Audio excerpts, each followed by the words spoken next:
এই বেচারাদের কোনো দোষ নাই, কিন্তু এদের পিছনে একটা সিল দিয়ে দেওয়া হয়েছে, আর পাশ করতে পারে না। এটা কি হলো?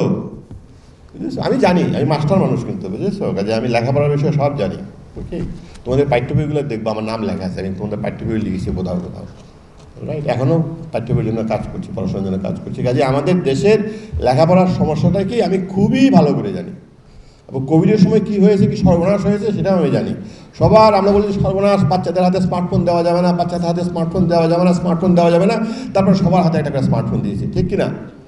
সেই স্মার্টফোনের নামে নেই, এখনও আছে সবার হাতে স্মার্টফোন, এবং সেটাতে কাজের কাজ কী হচ্ছে আমি জানি না, বুঝেছো? আজকে এই যে অনুষ্ঠান হচ্ছে, এটা নাকি ফেসবুকে দেখাচ্ছে, তাই না? অনেক বাচ্চারা হয়তো দেখবে ফেসবুকে, না দেখলেই ভালো, তার মানে ওরা ফেসবুক করে না, বুঝেছো? আমি এগুলোর খুব বিরোধী, এই ফেসবুক কিংবা এই জাতীয় জিনিসগুলি। কারণ লাইফ তো আমার একটাই মাত্র জীবন, এই জীবনটা তো সময়টা নষ্ট করা যাবে না। আমি যদি বসে বসে একটা স্ক্রিন দিয়ে সারা দুনিয়াটা দেখে দিলে কেউ হলো কিনা বলে, দুনিয়া কত সুন্দর, আমি সামান্য নিজের চোখ দিয়ে দেখবো না, আমি বসে বসে স্ক্রিনে দেখবো, ফরগেট ইট, আমি নাই এর ভিতরে। তো যাই হোক, আমি তোমাদেরকে বলি, ওনারা সবাই বলছে না একটা ব্যতিক্রম ধর্মী অনুষ্ঠান। আজকের অনুষ্ঠান কিন্তু আমার জন্য কিন্তু একেবারেই ব্যতিক্রম ধর্মী না, আমার জন্য খুবই পারফেক্ট অনুষ্ঠান। আমাকে অনেক জায়গায় ডাকে পুরস্কার বিতরণের অনুষ্ঠানে, সেখানে যখন যাই আমার প্রধান দায়িত্ব হচ্ছে গিয়ে যারা পুরস্কার পায় নাই ওদেরকে সান্ত্বনা দেওয়া, বুঝেছো? আমার কাজই হচ্ছে ওইটা, আমি ওদেরকে বুঝাই, দেখো আমিও জীবনে পুরস্কার পাই নাই, পুরস্কার না পাইলে কিচ্ছু আসা যায় না, পুরস্কার পাওয়ার থেকে পুরস্কার দেওয়ার মাঝে অনেক বেশি আনন্দ, আমি অনেক বেশি পুরস্কার দিয়েছি, বুঝেছো? কাজে তোমরা এটা মনে রেখো, মনে রেখো, তোমরা একদমই মন খারাপ করো না। আমাদের পড়াশোনার সিস্টেমটা ভালো না, খুবই ভালো করে আমি জানি। কারণ কেউ যখন বলে সাকসেসফুল, আসলে কি মিন করে জানো তো? সে পরীক্ষাটা সে ভালো দিয়েছে, বুঝেছো? আর কিছু না।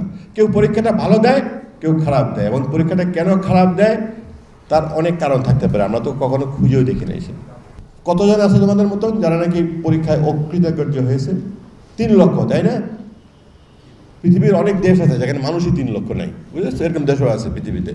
আমাদের দেশে 3 লক্ষ বাচ্চা, তাদেরকে বলা হয়েছে যে তোমরা পরীক্ষায় পাশ করো নাই। আমাদের রাশেদ আপা একটু আগে একটা তথ্য দিলেন না, যে যখন নাকি উনি সবাইকে অনুপ্রাণিত করলেন তখন 85% গিয়ে পরীক্ষায় দিয়েছে, সেই, তাই না? তার ভিতরে 90% পাশ করে গিয়েছে। কাজেই ওনার যে উদ্যোগটা খুবই ভালো উদ্যোগ। কারণ হচ্ছে কি, আমরা চাই এই 3 লক্ষ বাচ্চা সবাই যেন আবার পরীক্ষা দেয়, এবং সেই পরীক্ষা দিয়ে সবাই যেন উত্তীর্ণ হয়। আমি একবার কাগজে লিখে দিতে পারি, তোমরা যদি আবার পরীক্ষা দাও তোমরা সবাই উত্তীর্ণ হবে, কারণ না হওয়ার কোনো কারণ নাই, বুঝেছো? আমাদের দেশে যদি পরীক্ষায় ফেল করতে হলে কষ্ট করতে হয়, বুঝছো? পরীক্ষায় ফেল করে এত সোজা না। তোমরা যারা ফেল করেছো কোনো না কোনো কারণ ঘটে গেছে, সেই জন্য তোমরা ফেল করেছো। যদি কারণটা না থাকে তোমরা কেউ ফেল করবো না। তোমাদের প্রত্যেকেরই নিজস্ব একটা সাইড আছে, সেই সাইডে তোমরা, তোমাদের থেকে ভালো আর কেউ নাই। তোমাদের ভিতরে নিশ্চয়ই কেউ আছে এত সুন্দর গান গায় যে পাগল হয়ে যায়। তোমাদের ভিতরে নিশ্চয়ই কেউ আছে যে বিপদে বললে তোমার কাছে আসে, যে ভাই কী করবে এখন, আমাকে সাহায্য কর। তোমাদের ভিতরে নিশ্চয়ই কেউ আছে যে সাংঘাতিক ফুটবল খেলে, নিশ্চয়ই আছে যে আপনার তো ভালো বোলিং আর কেউ করতে পারে না, আছে না? সবারই তো কিছু নিজস্ব একটা ফিল্ড আছে সেখান থেকে। শুধুমাত্র ওই লেখাপড়ার যে 5% ওইখানে আটকা পড়ে গেছে, কাজে ওইটা নিয়ে মন খারাপ করবো না, ঠিক আছে? চিন্তা করো, 8টা বাচ্চা, তার সমস্ত লাইফ সামনে ছিল, তারা পরীক্ষায় খারাপ করেছে দেখে সুইসাইড করেছে। কাজে ওগুলো চলবে না। তোমাদের ভিতরে একটা রাগ উঠতে হবে, একটা তেজ হইতে হবে, যে আমাকে ফেল করছো বলছো, দেখাই দেবো আমি সামনের বার আমি কী করতে পারি। অবশ্যই তোমরা পারবে, তোমাদের থেকে ভালো কে পারবে না। আমি যখন ইউনিভার্সিটিতে পড়াই তখন একটা ছেলে আসলো একদিন আমার সঙ্গে দেখা করতে। সে আমাকে যেটা বললো, খুবই ইন্টারেস্টিং কাহিনী।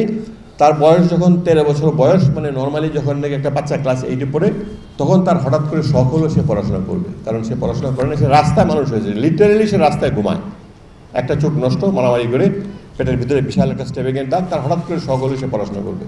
তার বাবার নাম সে জানে না, তার মায়ের নাম জানে না, তার কোনো পরিচয় নাই, বুঝেছো?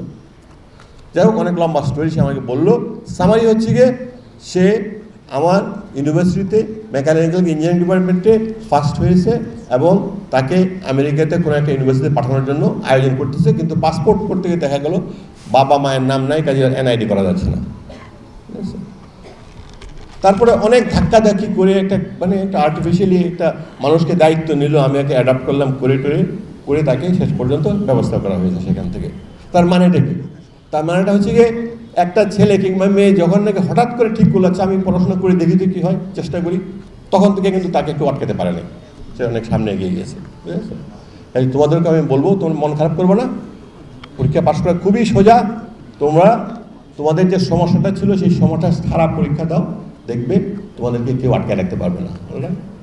আর এখানে এই যে এত বড় বড় মানুষ সবাই এখানে এসছে, আমি দেখে খুবই আনন্দ লাগতেছে আমার দেখে, যে আমি যদি অন্য একটা অনুষ্ঠানে যেতাম সেখানে সবাই জিপে ফাইট পেয়েছে, সেখানে হয়তো একজনকে ঠেলে ঠুলে টেনে টেনে আনা যায় কি যায় না, বুঝেছো? আর আজকে এখানে কিন্তু সবাই আছে, একদম এভরিবডি ইজ হিয়ার তোমাদের জন্য। যে কেন আমাদের এই বাচ্চাগুলি, এই বাংলাদেশের 3 লক্ষ বাচ্চা কেন এই আননেসেসারি কষ্টটা করবে? আমাদের পড়াশোনার সিস্টেমটা তো ভালো না, আমি জানি আমাদের পড়ালেখার সিস্টেমটা ভালো না, কারণ পরীক্ষা নেওয়া ছাড়া তো আমরা কিছু করি না। কিন্তু পরীক্ষা নেওয়াটা কি হলো? পরীক্ষা নেওয়া তো একটা অন্য ব্যাপার হলো সেখান থেকে। তো যাই হোক, তোমাদেরকে মনে করাই দেই যে জীবনে কিন্তু ধাক্কা খেতে হয়, বুঝেছো? এমন কাউরে পাবা না যে জীবনে কোনো ধাক্কা খায় নাই। শুধুমাত্র তারাই জীবনে ধাক্কা খায় নাই, কারা? যারা কোনো কিছু করার চেষ্টা করে নাই, তাদের জীবনে কোনো ধাক্কা নেই, আরামে আরামে জীবনটা পার করে দিয়েছে। কিন্তু যারাই কিছু একটা করার চেষ্টা করেছে, কোথাও না কোথাও ধাক্কা খেয়েছে। আমি আমার জীবনে যত ধাক্কা খেয়েছি সেগুলো যদি তোমাদের সামনে বলি, তোমরা কান্দা শুরু করে দেবে বেবু করে, আরে স্যার কত কষ্ট করেছে, বুঝেছো? কাজেই কিচ্ছু মন খারাপ করার কিচ্ছু নাই। তো তোমরা সবাই কথা দিচ্ছ তো যে সবাই পরীক্ষা দিবে? হ্যাঁ, দিবে তো? ওকে, তোমরা সবাই কথা দিচ্ছ তো যে সবাই পরীক্ষায় পাশ করবে? হ্যাঁ, আমি কিন্তু আর শুনতে চাই না যে ফেল করেছো। ফেল করে এটা কি ব্যাপার নাকি? আর যারা নাকি ফেসবুকে শুনতেছো তাদেরকে তো আর জিজ্ঞেস করতে পারছি না, তাদেরকে বলে রাখলাম সবাইকে পরীক্ষা দিতে হবে। অলরাইট, এই 3 লক্ষ বাচ্চা কেউ যেন বলতে না পারে এই 3 লক্ষ বাচ্চা আমাদের একটা বোঝা হয়ে গেছে। নো, এই 3 লক্ষ বাচ্চা আমাদের দেশের একটা সম্পদ হয়ে যাবে।